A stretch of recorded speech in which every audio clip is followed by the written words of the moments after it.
Yeah, it's gonna be more fun that way. I thought it was. It's okay. It's okay.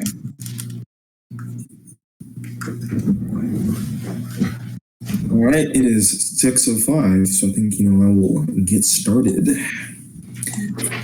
All right, moving over to this particular slide. I don't know if I can actually press present and it not I do this all the time at work, but I don't know if this is gonna work just as well. Just present it. You should be good. Oh yeah, cool. Okay, let's get started. All right, guys. So it's gonna be real chillax, lay back, just listening, taking all information. We're gonna go over some tips to achieve a work-life balance. The whole point of this particular conversation, just so people know, there was a conversation in the question and answers. What don't you call those? Like subgroup, basically one of the channels. And some people were lamenting about the fact that, they dreaded all their days, like they dreaded like the 5 days they had during the week. And they spent the weekend hating the fact that those 2 days they had off are going to be gone and they're going to have to hate the rest of the days coming next. And I told that person, if you are in that kind of situation, you should really just kind of quit your job or quit what you're doing. Like you're not enjoying it. You're not liking it. You got to move on. But also it reminded me that a lot of people that I've met don't tend to do very well when it comes to creating a work-life balance for themselves. They burn out and they go pretty crazy with all that stuff. So I'm going to give you guys some tips here that may seem a little bit counter what you'd expect for helping yourself do better when it comes to being able to manage your work as well as your life. So here are a couple of disclaimers. These are simply suggestions that work well for myself and meeting my close network. Boydster over here as well. I don't think Harmander, my other homie, needs to even worry about it because his work's so chill already. But Colin, who should be coming in at some point, who knows, maybe he'll participate, works at Apple, and a lot of the people that I know. They've done this, it works really well, but maybe it doesn't work in your particular circumstances. There's no strict rules for this stuff. I'll say some rules, I'll give some guidelines, but they're all soft. They're all, flexible and malleable, so it's not a big deal. So maybe modify them to your own work culture and your own situation. Keep that in mind. Next thing up, the presentation may go against your mentality that's been baked into your head from school. And when you hear some things that seem like kind of antithetical to what you learned in school, be open to them. Be willing to kind of, accept them into yourself. Maybe, think about them, challenge them a bit, and yeah. And if you have any questions, I would recommend writing it down. And then at the end, we have a question and answer. And you can kind of throw them at me. And the first thing I think that's going to go into the whole, changing your mentality is I want everyone to install this in their brain as they go through this presentation. This is going to sound pretty brutal, and I'm a pretty straightforward guy. I want you guys to all understand, don't get this twisted. You guys are all wage slaves at the end of the day. When you go into work, you are working for a machine, okay? Your job is not your life. Your job is not your way to create value for yourself. You are there to do a service. They pay you for it. And fun little fact, I think our friend Colin did a little analysis a while back. He said, all right, let's do some analysis between the value that a cashier produces for their company versus the value that an engineer produces for their company. Let's say, he works on the next iPhone. Imagine how many billions of dollars Apple makes from that iPhone compared to how much they paid on him. And if you take the entire set of engineers they have, you realize that, they're getting paid far less than what's to be expected. So don't think of this as a bad thing when I tell you that, you are in this position. Think of this as a way to think about the machine that you're working for. Because this will allow the other tips that I give you to feel a lot less disingenuous, a lot less, some people call it dishonorable. Some people call it mean, this kind of things. You'll see. They're not that bad, though. I want you guys to think about this too. Your objective, and this is what my boss at Google told me, your objective is to extract as much money out of your company as possible with the least amount of effort put in. And your objective is also to maximize the perception. The least amount of effort? Sounds like me. Your objective is to maximize the perception that you are a high performer in your team, organization, or company. You need not be the highest performer. You just need to be one among the people who are kicking butt in your company. And I'm hoping that these tips will help you to kick butt. Alrighty. So, a couple things I want to go into. I have categorized this up in the form of giving you guys powers. I'm going to bestow these powers upon you. But more it's like I'm going to pull them out because everyone already had these powers. You just didn't know it yet. Number one, here's some powers to be awakened. Number one, the power of scheduling. I'll go into all these things later. Number two, the power of asking. Number three, the power of relaxing. Number four, the power of politics. Number five, the power of holding back. Number six, the power of declining. And finally, number seven, the power of self-appraisal. Going into the first power, the power of scheduling, the power to decide when you do work. Number one, rule of thumb. If you're ever asked how long it's going to take you to do something, give the following. Quick fix, says it's going to take me a couple hours. It's going to take you a couple hours? Say it's going to take me a day or two. If it's going to take a day or two, say it's going to take me a week. If it's a week, say it's going to take me a month. If it's a month, say I'm not sure, I need to investigate this further and really do some analysis to figure out how long it's going to take you. But usually, some people give a rule of thumb like, double the amount of time it's going to take you. Some people say, triple or quadruple the amount of time it's going to take you. These are all options. It really depends on your work culture and what you do. This is kind of what I end up doing a lot of times. But this is very flexible. This is an example. But if you feel like, this will take about a day to get done, give yourself more time. Just use times you see fit based off of your work environment. Curious, can you guys actually hear the plane that's coming over my head? A little bit. But question, so for this, do you mean tell that to yourself or tell that to people? Or both? Tell that to people, because your manager's going to come up to you and they're going to ask you, hey, this is one little feature we need to implement. How long do you think that's going to take you to get done so they can put into the planning? Do not give them what you believe will be the actual time it'll take you to get something done. You want to give them more. You want to give yourself more time for a variety of reasons. I'll kind of go into that a little bit. Actually, I can say it right now. One of the reasons is that you don't fully understand. Even when you know it's going to be pretty simple, you never know what's going to pop up that's going to cause you to be delayed in this thing. Something happens in your life, but it's not so big a deal that you can, call home to your boss, say, hey, something's happened in my life, I can't do this. Maybe you realize that the feature isn't as simple as you thought originally. Maybe you are trying to juggle multiple features at the same time. Or simply you want to give yourself a little bit more time just to be able to live your life. Have that life part of the work-life balance. So that's the reason why you want to give yourself additional time when it comes to whenever you are asked how long is it going to take you. You always give more time than what you actually believe is the amount of time it's going to take you. Is that like? Now, what do you do if you don't know? Oh. Okay. Is that?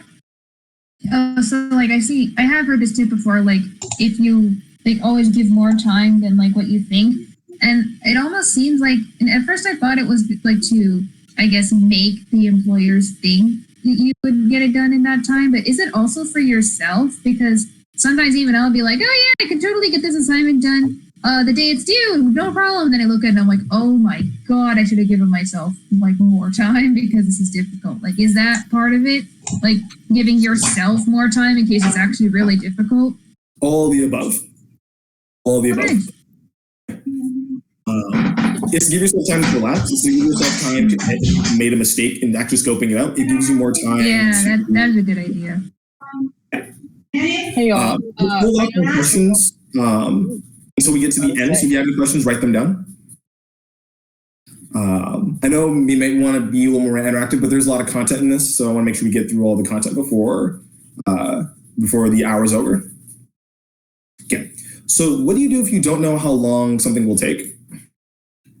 What you do is, let's say your boss comes over to you or during a meeting says, okay, hey, Khalil, how long will it take you to implement this new control algorithm for blah, blah, blah? If I actually don't know off the top of my head, I will tell them, I actually don't know. Be truthful. I don't know actually how long this will take me. Give me a couple days to figure out how long it'll take me to get this thing done. Usually if it's something that's like reasonably small, I'll tell them, yeah, give me like not tomorrow, but the day after that, I can tell you how long it'll take me. Or I'll tell, tomorrow afternoon, or probably around that time, I'll be able to tell you. Or I'll say, this is a huge project. I'm going to probably need like a week to really dig into this and to understand it and to know how big this is going to be for myself. And it's not actually bad if you decide to say, hey, I need a little more time to figure this out because this thing's starting to grow into a bigger project than I expected. And you can give them in details about why it's grown as big as it does, big as it has. So whenever you are asked the question where like, hey, how long does it take you to do something that you don't actually fully understand, defer it because you can do that. Don't throw out a bogus number that you force yourself to have to accomplish.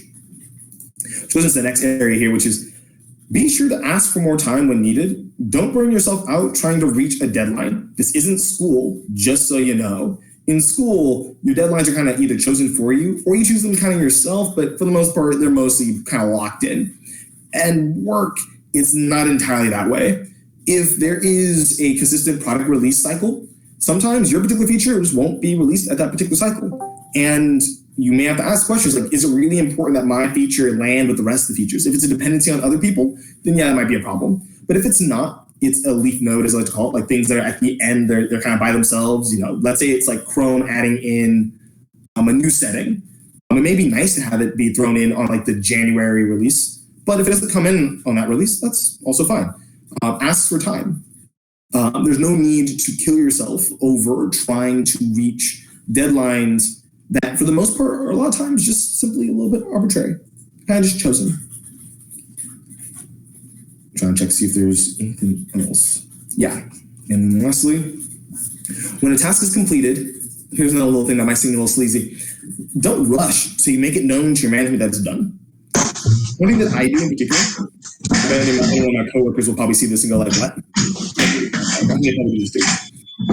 I will have a certain set of commits that I've already worked on. You don't know what I mean by commit? It's like you have a Git, you're working in Git and you've gotten a chunk of code or a feature implemented. Rather than just push it up there for review immediately, I'll keep a whole set of these things kind of laying back. There's a couple reasons for this. One, it's so I don't bombard my coworkers with a whole bunch of things they need to review. You work at a company that needs to review this stuff. Also, two, it shows a steady stream of me outputting stuff versus a big burst and then a big lull. It looks better for the most part. It has a better perception. And it allows you, if you're having like a bad day, you're depressed, you're sad, you're feeling terrible, whatever it might be.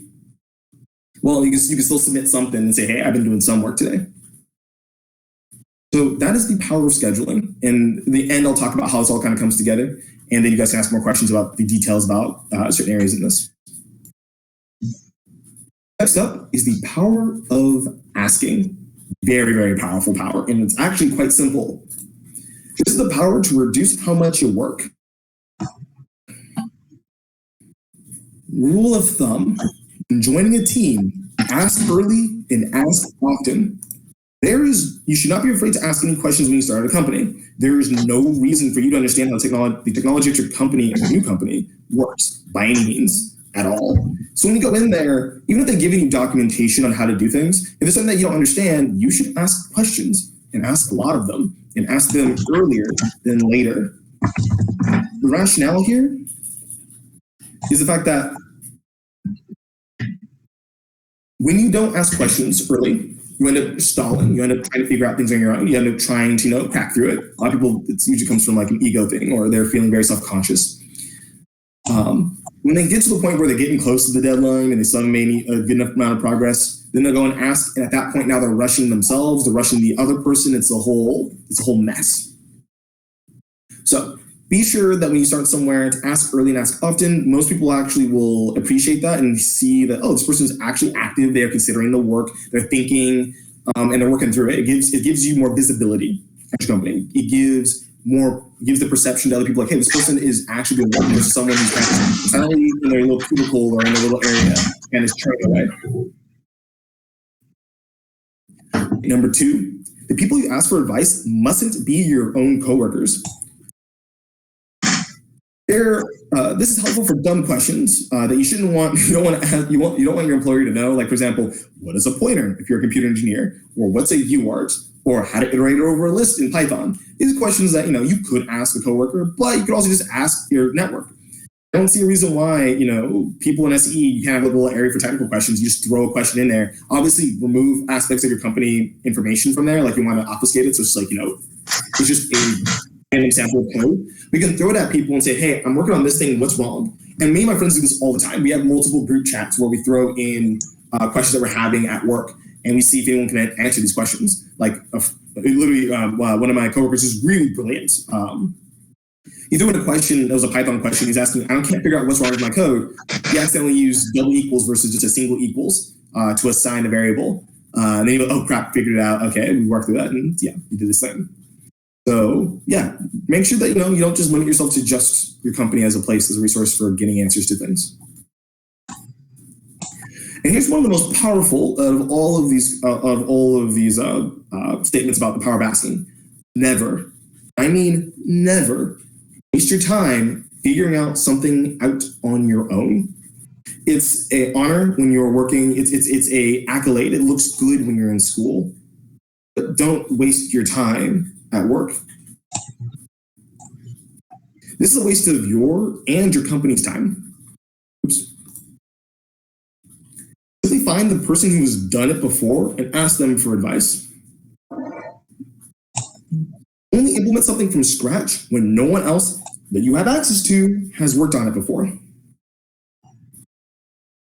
And what is considered cheating in school is encouraged in industry. We want to reuse as much code as possible. There's no reason why, if I'm working on an algorithm to create a gradient on a graphics display, why I should be doing that myself, or figuring that out myself. I should go and look up what code we have in our repository with someone else that has worked on this thing who does graphics. I'll ask them, hey, can you help me to figure out how to do this? You know the equation for this. Can you give me a link? Obviously, you're not going to try to get them to do your work for you. Absolutely not. But you can say, hey, do you have docs for this? Do you have documentation for this? Do you have a link for this? I did it this way. Do you see anything wrong here? As long as you did some of the footwork in the beginning, or just asking for simple things from them, most people are inclined to just give it to you.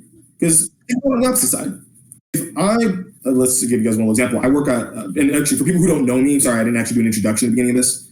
My name is Khalil Estell. I work at Google. I work on the Wear OS team, so I work on the smartwatches. And currently I manage haptics, so vibration, speaker, which the watches, if you didn't know this, have speakers on them, so you can talk to them, and mics as well. So I work on the IDO systems, and then I also work on bootloader. That turns on the whole thing and boots up Android. If you didn't know, these are Android-based watches. There have been many a times when I will see a problem and think, okay, I can work on this myself. I can kind of probably figure this out myself. But before I even go there, let me just ask the person I know who's kind of maybe done this kind of work before. And almost always will they just go, oh, hey, here you go. The same thing happens to me. If someone asks me, hey, cool, how do you get this one thing to vibrate this way? I'm just gonna go into my notes, copy and paste, send them the link, done. It took me maybe a good 15 seconds out of my day to do that. And they didn't have to go look it up. They didn't have to go scouring the web. They didn't have to do a whole bunch of shenanigans to get this, to figure out how it works. They had just asked me, gave them the answer. So it's not exactly cheating per se, but it is taking work from others that others have already done in order to make you faster. Think of it kind of like the Internet of Things for working. But make sure when people do ask, make sure you credit where credit's due. Don't withhold saying, oh, I did all this stuff. I did all this from scratch. I don't talk to anyone. Say yeah, I talked to Fernando or Robert or Matt or whatever. Oh, and and another thing that a lot of people do is a lot of people think oh, I don't want to ask those people because they're probably too busy and I don't want to disturb them. Ask them anyway. Because I swear, one, they're adults. We're all adults here. Everyone in this group is an adult.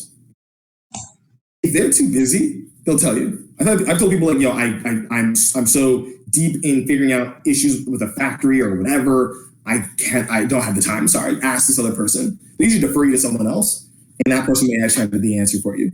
So don't really worry about that. Simply ask, and they will either not respond or they will tell you that they're too busy. So that is the power of asking. Am I going fast? Am I going too slow for you guys? I'm sorry, going too fast for you guys? Is everyone catching on? Is everyone good? You're perfect. You're good. Well, cool. The power of relaxing. The power to never burn out. Here's a quick little thing for you guys. Do take daily breaks. Take advantage of work from home if you can. Now, in the future, I think it's going to be work from home for most companies. So if you continue to work from home wherever you are, here are some things you might want to do. Exercise, eat breakfast, brunch, lunch, dinner, and or supper. Get some food in you. Take a break. Take a power nap. Take care of yourself. Get makeup, cut your hair, trim your beard, brush your teeth, etc. Call and text your friends and family. They probably miss you. Do some self-care. Whatever it is, give yourself a little bit of a break throughout the day to kind of just decompress and move away from your work. If you're figuring out something and you kind of just want to get that last thing done, sure, do your thing. But once you get that thing done, give yourself a little okay. I got that thing done. Awesome. Let me go on for a walk. Let's go watch a little bit of TV. Let's watch some YouTube. Let's play a little bit of video games. Do whatever you like. Just obviously don't make it take over your life, but give yourself a little break. Next up, go on vacations. One thing I love to do, a lot of companies will have PTO. You guys are all engineers here, so I want to make sure it's very clear. A lot of this advice I'm giving can actually work in a lot of different locations, but it's specific to us as engineers and in our, it's called blue collar working, right, Matt? For people who don't work with their hands, I forget, or is it white collar? I forget the term. It's white, yeah, it's one of those. I think we're white. I think it might be white collar. Beside the point, we're engineers and we can kind of afford these things. So most likely you'll be given PTO. You'll be given a certain amount of vacation during the year. Maybe you have something planned for a big, huge vacation, but sometimes you may have a vacation that's only a week or maybe 2 weeks long. Maybe you're given more than that amount, or you screw up more of that amount of vacation. Give yourself a 3-day weekend. I don't know, we're going, hey, I'm going to take off that Friday, because why not? I'm going to take off that Monday, because why not? I do that all the time. Take off a day if you're feeling burnt out. It could be on a Tuesday. Just take the day off. And take off a week after a hard project deadline. This is something that I need to do myself. I actually took off next week, starting Monday from Tuesday to Friday, because I got this really huge project done. And that made a week. Okay, I want to see if anything breaks. Okay, it's all good. People are fine. Devices aren't breaking. And after that, I was I kept pushing it off, thinking, oh, maybe something else is going to happen. Things did happen. It's like that. So I kept pushing up, and now I'm like, no, screw it. Take my vacation. So I'm doing that now. So I'm living by these terms, although I kind of waited a little too long. 2, take sick days. Your company might not have unlimited sick days, but whatever they give you, take it. So if you're actually sick, take your sick day. Do it if you're actually sick. Don't get your coworker sick. That's not okay. Do it if you're not feeling well. You might not be that productive anyway. So if you're just kind of waking up, you have a headache, or you just have a stomach ache, you still don't feel that good, take a sick day. But if your company is stingy about PTO and you need to go on a doctor's appointment, because why waste PTO going on a doctor's appointment when you could just take a sick day? This really does depend on how many sick days your company gives you. The best policy that a company can give you is obviously unlimited, and actually it's the best economic decision that a company can make. Unlimited unlimited sick days actually results in people not using their sick days because there's no no limit, so they take it whenever. So if that's the case, obviously use them whenever. If it's not the case, use them like you would use PTO. And it's kind of messed up, but really you should. You're going to lose them anyway at the end of the year. Most companies work that way, at least. Okay.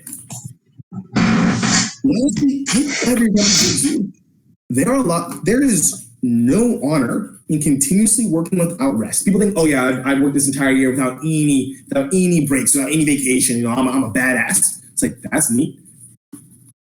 But there's also no honor in burning out. If you burn out, some people that is a badge saying, hey, I burnt out. I worked super hard to the point where I just couldn't go anymore. That is toxic. That's not cool. And I'd rather take an individual as an employee for myself, or as a coworker, or as a boss that takes their vacations when they can and is almost always consistently putting out is always productive, to someone who has big spikes of productivity and then huge drops without any productivity and all the other mental issues that come with it. So that, for the most part, is the power of relaxing, keeping yourself from burning out. Take breaks, y'all. I know they're in school, so you can't really do that, and that sucks, but don't worry, soon enough you guys will be there. The next power is the power of politics. This one's a bit weird. I do understand that it's going to be kind of off base from the other ones. The power to control decisions regarding your work. I want to make sure this is very clear. I'm going to talk about the definition of politics, because a lot of people think very negatively of politics, or they think of it like, blue versus red, progressive versus conservative, whatever. That's not what I'm talking about. Is the set of activities that are associated with making decisions in a group, or forms of power related between individuals, such as distribution of resources or status. It's pretty much just when you have a big group of people, how they go about making decisions. So here's something you should do. Do build a relationship with your coworkers. Do build a relationship with your boss and management and related teams. So if you have a boss and your boss is the hierarchy is, there's people who are aside of that boss. Like, let's say I work on a low-level firm, or we have someone who works like on the mechanical side, and someone else who works on like, the user interface side of, the watches. Like, I should be kind of cozied up with those bosses as well. This is a little harder. People get a little afraid of this one.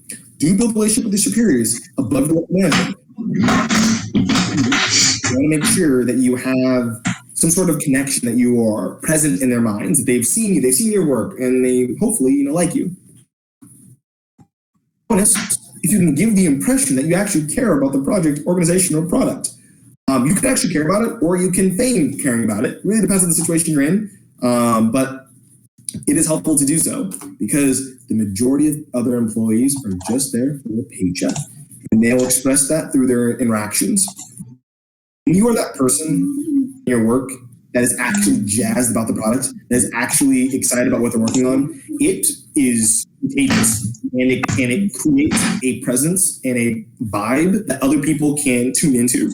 And that is extremely powerful. And if you're the source of that, other people want you to stick around. They want you on their team. They want you nearby. They want you around. They want you to take your breaks. They want you to do whatever. We will do what you want, because you create a better work environment for everyone else, and that allows us to be more productive.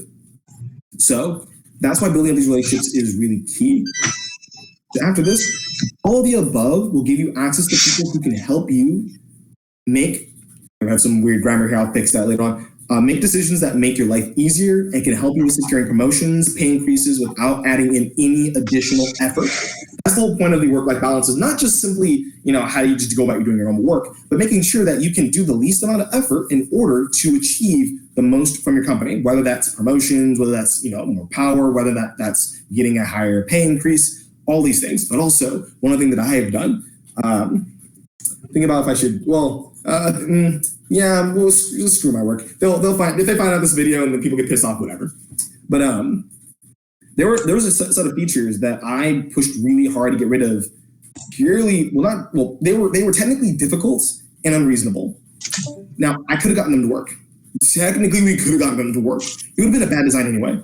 I could have really gone hard and worked on it, but what me and a couple other people did was said, hey, we realized we don't want to work on this. We don't want to do all this. We don't want to, make all this other crap work. So we're going to escalate this. We're going to go big on this. We're going to try to remove a feature, a critical feature, and try to get it removed in order to reduce our own workload. And that's only really possible when you have that connection to stronger people in your group and you can organize with them. So keep that in mind, that the power of being able to have a connection with other people can help you to reduce your own workload. So that is the power of politics. Oh, and lastly, being a lone wolf almost always adds more work to your plate. You can be that one person, doesn't follow the rules, is a hot shot, he stays away from everyone else, never makes those decisions. I'm just a gear in the, I'm just a coder. Give me code and I'll do it.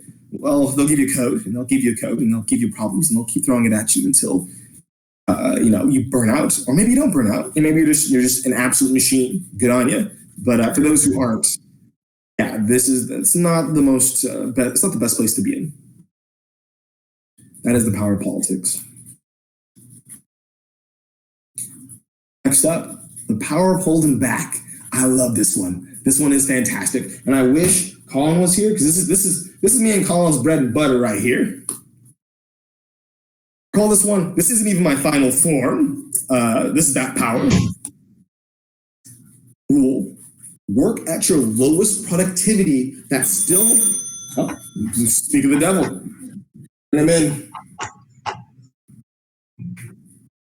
You go, Colin. You're not presenting. Just sit right here, boy. Sit right here. We're doing a presentation right now. Really? Yeah. Online? Yeah. There's like quite a few people. Yeah, there's like 100 people. 100 people. So I'm going over the power of holding back, and I'm telling them how they should just not be putting in that much effort. That's it. Yeah, it's beautiful. All right, so work at your lowest productivity. That still results in you getting stuff done, gives you good reviews from others, and I would say if you can, target about 25% of your effort and a max of 50%. Obviously, as I said before, these numbers can be flexible. They can be changed around. Maybe you need to put in more effort to really kind of get to that level of productivity. But your goal is to minimize the amount of effort you're putting in to create that perception of you doing great work.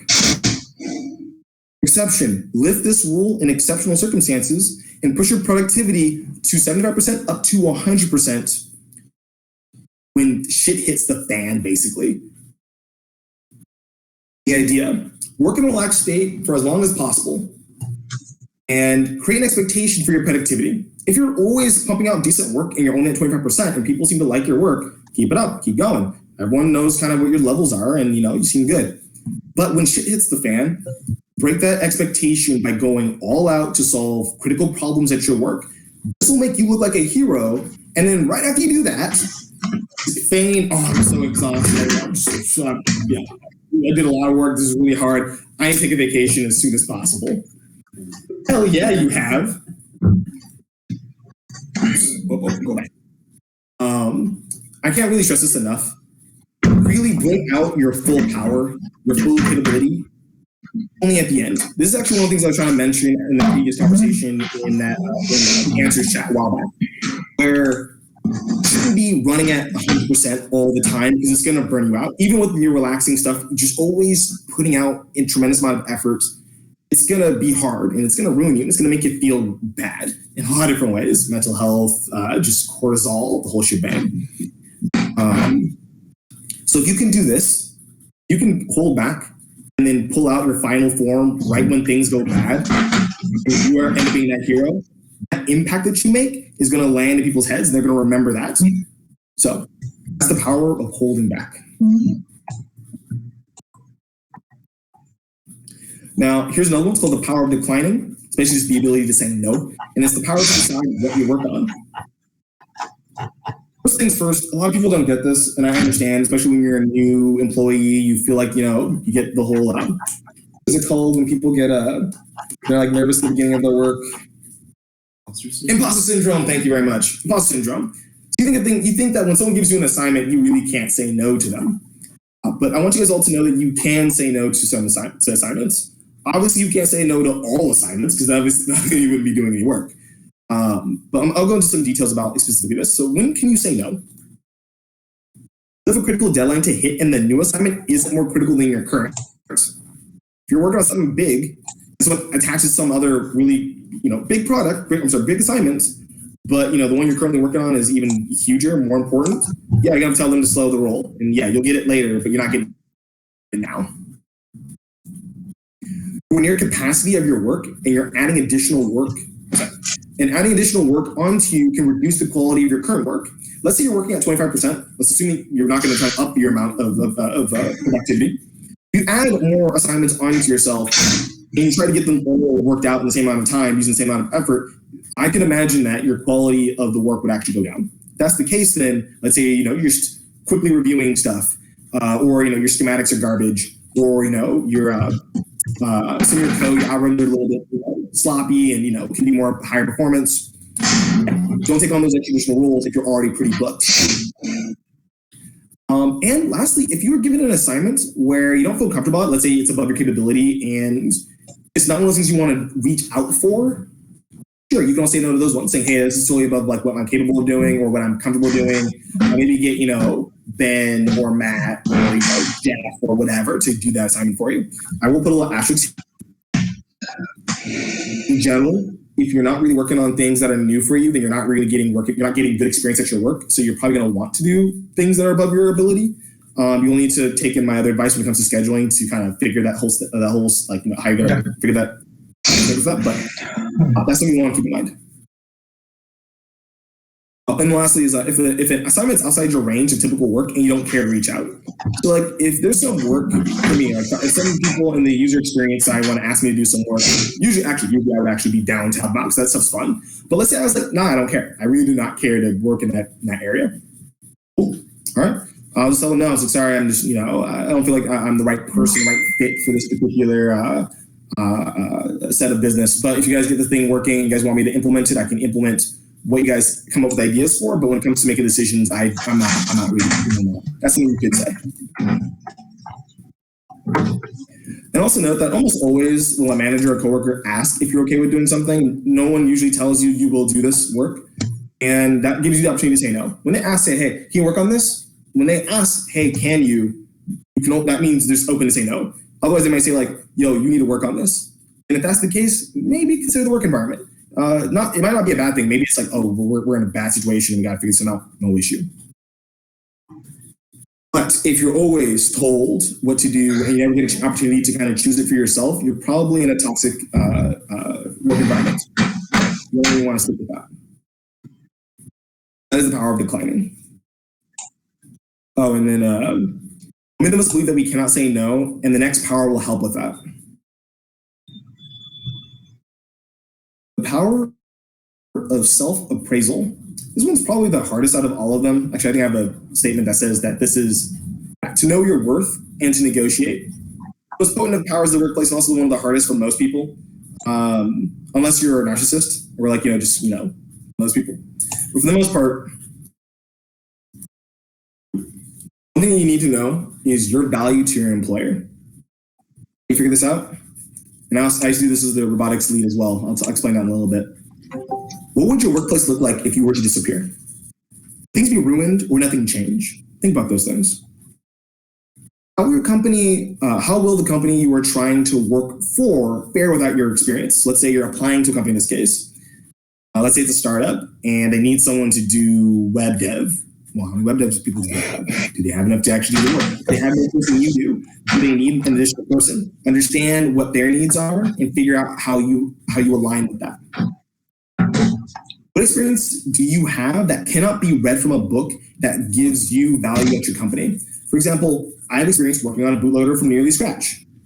Yeah, you can read about bootloader and stuff like that, but like implementing it at this stage, it's different. So I could throw it to a whole bunch of people who've taken an operating systems class, or a low-level operating systems course. But they're not going to be able to deploy as quickly as I can, and that becomes part of my value at my company. And then I think lastly, yes, how easily can you transition from one team, organization, or company to another? How flexible are you? Are you so niched down to a specific thing that you could not work anywhere else? You understand these things about yourself. You understand the power dynamics at play. And if you have the cards, you can play against your employer.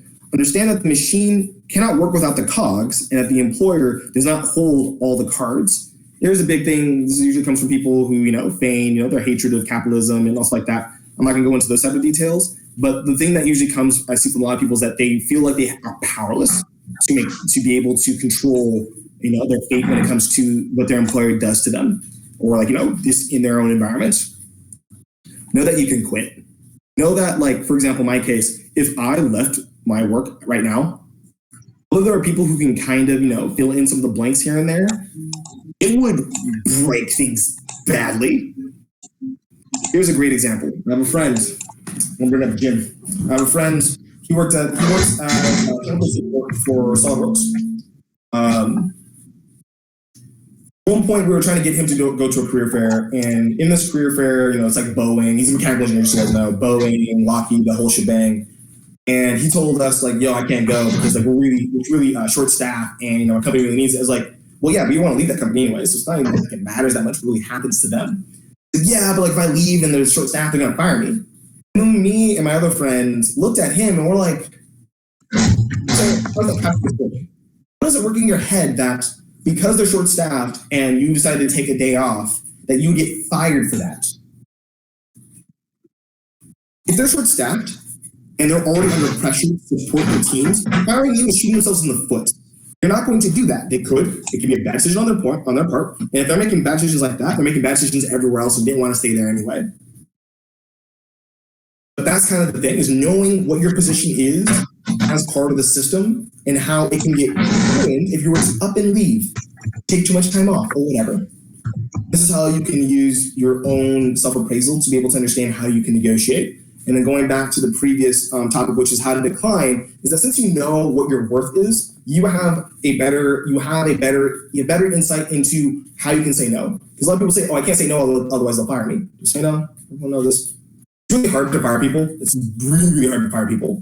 And if you're a minority, you might get sued. So they're afraid of that. So keep that in your mind, that firing someone is a hard thing for them to do.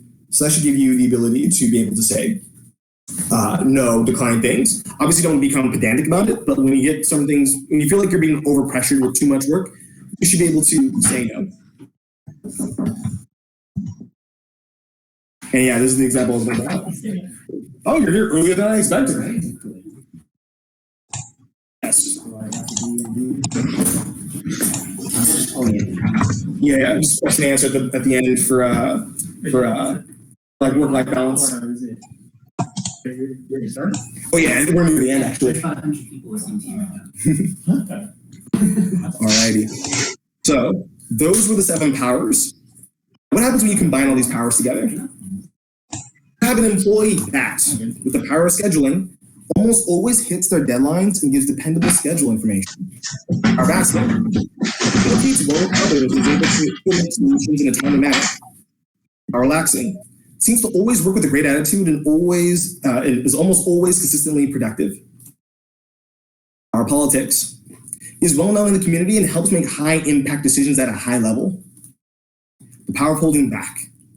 Consistently productive but indispensable when difficult situations occur. Power of declining. Understands how to prioritize their work and is assertive enough to make their own decisions. The power of self-appraisal. Can easily leave the company at any point if you don't treat them right. This is the perception that you can adopt. This is a little closer to my perception that I try to generate for myself. You can modify this to change how you like for your own self-image or how you want to project an image to everyone else. But this is an example of how you can use these capabilities in order to look good or appealing to your companies, at the same time as also being able to manage your own time at the same time. So don't think of these tricks and tips as just simply a way to benefit yourself. Actually, it's all benefiting yourself, but also see that it's also helpful for you when it comes to getting ahead in your work as well. No, this is not an exhaustive list. There are many other things to talk about. This is the things that popped into my head that I thought were significant at the time. And these powers must be exercised to be effective. If you never use the power, like if you never actually say no to anyone, the first time you try to say no to something, it's going to be pretty rough and you're going to have problems. And if it's something that's like you really need to say no to and you haven't been practicing, yeah, it might not work out very well. And then you might, piss off some people or things could go wrong. And now we're at the end. I asked you guys, what are your questions if you've been organizing, putting them together? But that is pretty much the presentation on work-life balance. And I'll make sure that the slides are available to everyone so they can look through them and inspect them and do what they want to do with them. Yes, any questions? I guess I have one, or I have 2 questions, but I can ask one and give time for other people. The first question is like, as an intern, what I've heard is like interns are kind of disposable, like you're more in it for the learning and work experience. So how do you self-appraise as an intern? Because, they could get rid of you at any time, technically, right? Because you're just there for the learning experience. I'll say this real quick. So like me and Matt worked at NASA. And real talk, like all the other interns who were like literally throwaway. Honestly, they should have thrown them away. I was telling them they should throw them away. Like these people weren't doing work. They weren't doing anything. They were just getting a paycheck, and it was disgusting. And it worked out because NASA's super chill, but also it was like the solutions were garbage. Like it was beside the point.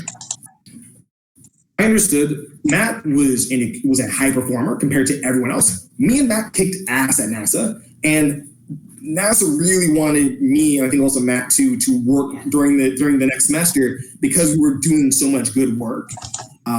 Just because, and we were interns. Keep that in mind, we were interns, and they could have just got rid of us because they do that. NASA just gets rid of people. Hey, you're not doing the good work. You're out.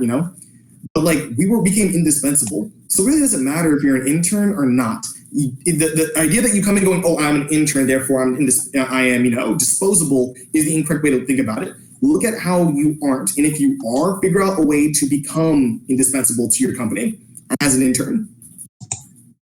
I think it's also like a good chance to observe like full-time people because like as an intern, I think like most interns don't perform as a full-timer, and the reason why is they lack the experience. But when you're an intern, you have a rare opportunity to like say 3 months to 6 months to basically observe like how full-timers work. Because like as a full-timer, like the amount of work most interns do, even at like Apple or something like that, right? Like their work for 3 months, I'm expected to kind of do within like 3 days or like maybe even an afternoon, right? And it's like it's kind of like a little taste of like what work is like, but you don't have the pressure to necessarily like, you're not put on the front end of say like, well, I have to perform or else, this company will fail, right? And I think it's like you use it as a learning opportunity, and it's like if you're able to adapt to produce the level of work, a full-time would produce, you're practically indispensable. You're probably going to get like hired as a full-time, I think. Yeah, and actually I want to add one other thing to that. That was actually a really good point. I love what you just said. Then on top of that too, it was that perception of like interns coming in aren't going to do that much work anyway. At NASA is the same thing. At NASA, at Stanford, at some of the places I worked for, the expectation was that like, yeah, these people aren't going to probably do anything, so we'll hope for the best. But if you end up becoming one of the people who breaks that particular expectation, you're in a good spot. I had a question. Okay.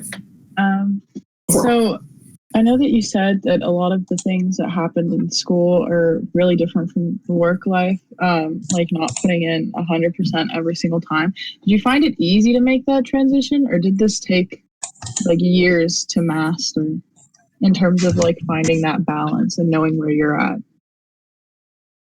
I'm actually curious what your answer is. I set like a plan. So like, I think like, in terms of like, this is like more of a personal development question. And it's like, I think the way you see yourself being like 2 to 3 years from now, you actually do the work for that today. Right. And it's like, if I want to be like really good at, automating my work, right. I start the, training or whatever, like I like start lead coding or whatever. I do that today. And then 2 to 3, it takes about, I'd say at least 6 months. And it takes a lot of like trial and error of like, like saying no to people, dealing with say backlash. And it's like, people might like pressure you to kind of do stuff and being like, no, I'm just not going to do it because I have better things to do. Or like, my work is more important here, or like prioritizing all that stuff. And it'll take at least 2 years, I think. It took me at least 2 years, but for you, it might be, or for anyone, it might be faster or slower. But I think it's like the more you internalize and like, introspectively look at, how your work is, how your day-to-day work is being like applied to the broader, scheme of the group or the company, like that really helps you kind of determine how hard you should be working. Impact. I think impact is the most important thing. Like a lot of people like doing busy work, like, oh, like I work 8 hours a day, I'm always hustling. But at the end of the day, companies don't give a shit about that. It's like, it's all about impact. Like you could be working 5 minutes a day, and if that 5 minutes a day has a huge impact on, how the company or how your work is applied, that's more important than just always being busy. Yeah. And to answer it for myself, I kind of got a little lucky. Like it took me a couple of years also to kind of figure out like my little mix of things. Even at Google, I had to kind of figure out the culture at Google and how to, navigate. But also, I got lucky in the fact that like my first job, after like my internship, wasn't even an internship, was working at Stanford as IT basically. And that job was extraordinarily chill. We had a huge burst of work in the beginning, and then we pretty much did almost nothing the rest of the summer and got paid. And that gave me the freedom to realize, oh, this is a thing that you can do. You can just chill out and do nothing for work and still get paid for it. Felt a little icky and weird at the time. But then I started thinking, okay, I want to make sure I apply this other places. I want to see if I can do this in other places. I did it at NASA and I practiced. And, I got some looks and some weird stares and NASA. People were like, yo, like, are you even doing work? And I had my foot up on the desk in one of the labs watching YouTube. Matt used to see this side all the time. And my boss would walk in and he's like, hello? And he's like, oh, what's up? And I was like, are you doing work? Like, oh, let me show you what I got. And then I show him all the stuff I've been doing working. I was like, whoa. And he's like, yeah. And he's like, carry on, dude. Whatever you're doing works. So I'm not going to bother you. So I'd say, yeah, especially as an intern, try some things here and there. Very unlikely. Most people are not going to get rid of interns or fire interns because you're going to be gone at the end of summer. So try things out. Thank you. Good questions. I have another question, Khalil. How do you balance holding back and, for example, as an intern, right? How do you balance between holding back and for also trying to secure full-time positions? And when you get a full-time position, you don't want to have an expectation on yourself. Yeah, so here's my recommendation here is that you need to be getting constant feedback. I guess I should have probably added this into the slides, but I felt like it didn't really fit. You want to be getting feedback from your management. So when my little story about NASA and how I have my feet up and I'm just not, it looks like I'm not doing anything the entire day. I'm just chilling out the entire day. I was able to get feedback from my boss nearly twice a week, and he was always impressed with my work, and not just impressed like from the standpoint of a like intern, but impressed from the standpoint of like this guy being a full-time employee. I'd be impressed with him. So if you can get that feedback from your employer, then that's when you know, okay, I can chill. I can put in like let's say 45% of my effort, this is an arbitrary number, and I seem to be doing really good. I seem to be doing really well. From there, you can keep that consistent if you want to.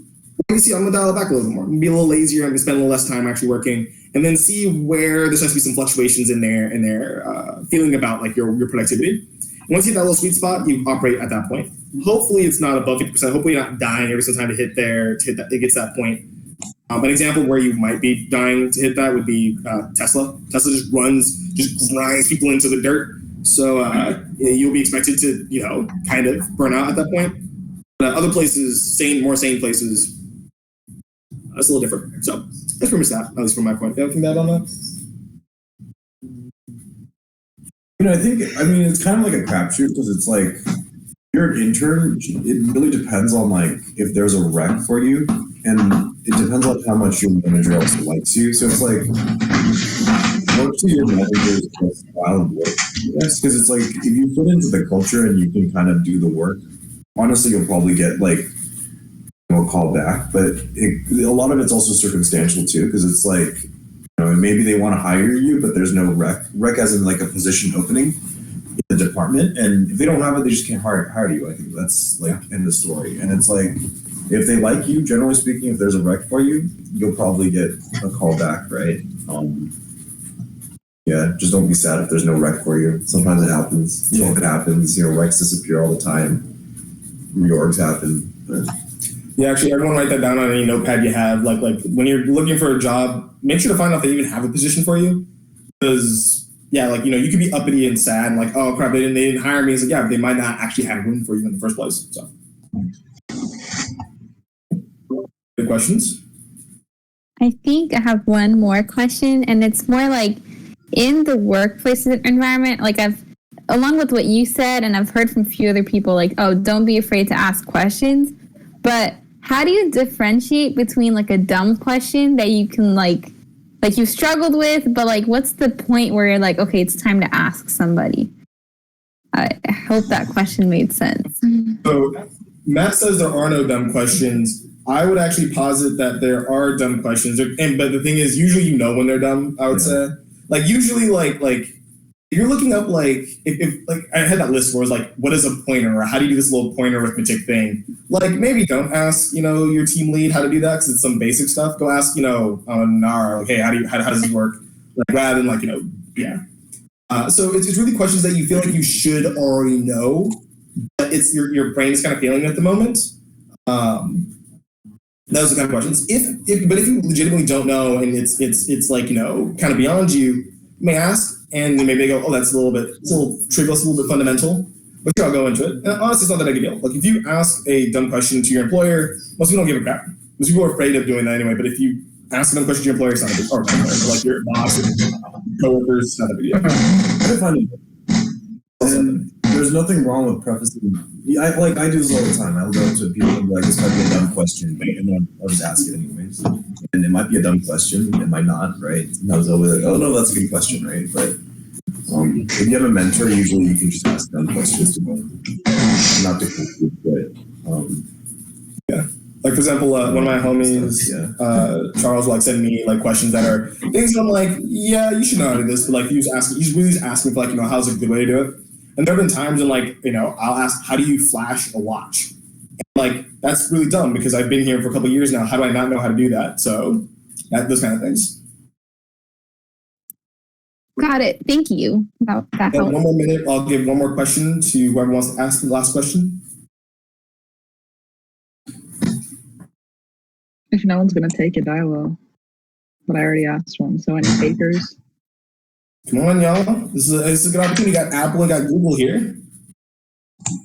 And technically AMAT as well, Applied Materials. And technically Lockheed Martin as well. Anybody? Okay. Can I ask them? Okay. It seems like no one else is willing to put anything out there. Go for it, Nanar. Do you guys recommend getting like a mentor, or like, I don't know how, like, I know it's not like, is it a formal? I don't know how to describe it, but like, I know it's not like a formal, like, will you be my mentor kind of thing, but like, do you guys find it easy to like find someone to kind of not rely on, but like always go to for advice, or is that responsibility kind of diffused within the company, like the entirety of the company, like your entire team? You want to the best I mean, so in some companies they have official structure. So, like, say if you got into like Apple or Google, there probably is some structure where it's like for the first like 60 or 90 days, there's this designated mentor person. But honestly, like you'll make friends along the way. Like if you're just like not an asshole, I think like generally speaking, like, people you work with, like I think most engineers do want to help each other out, and it's like. You just build relationships over time, and a lot of times, there's going to be a lot more people that are more senior to you, and it's like honestly, like older engineers, they want to hang out with younger engineers. They want to be young, whatever. And it's like you can take them out to coffee, and like you can talk to them like normal people, or like you would talk to your normal friends, right? And the more you get to know them, like they'll teach you pretty much everything under the sun, right? And it's like they got 15, 20 years of experience sometimes, and it's like. If like for example, like I'm in the camera world, right? Like some of these guys are literally like they invented cameras as we know it, and it's like you get to pick their brain a little bit of their like 20, 25 years of experience, and it's just like all they want is someone to talk to and maybe like a coffee buddy, right? And that's to be honest, that's pretty much it. Treat them like people, and you'll have a friend / mentor. So. All right, I'm trying to agree. Pretty much. Thank you. All right, y'all. That was the last question. If you guys have any further questions, you guys can just post them in. What's the best chat in SEE to post this kind of questions in? Probably workshop or workshops. Yeah. So yeah, y'all can throw your questions in there. If it's a long question or kind of detailed, I'll probably just try to do a video chat with you because I just hate kind of typing out big long things. I'm just too lazy for it. Too much effort, and I don't want to put that much effort in. I hope you guys all enjoyed this. Hope you guys all found this insightful. Again, this is kind of my own take, so you guys take it as you will. You guys have a good rest of your evening, good rest of your weekend, and I'll see you guys later on in the SE official. Thank you. Khalil. You're awesome, Khalil. Thanks, Khalil. Thank you. Amazing. Thank you.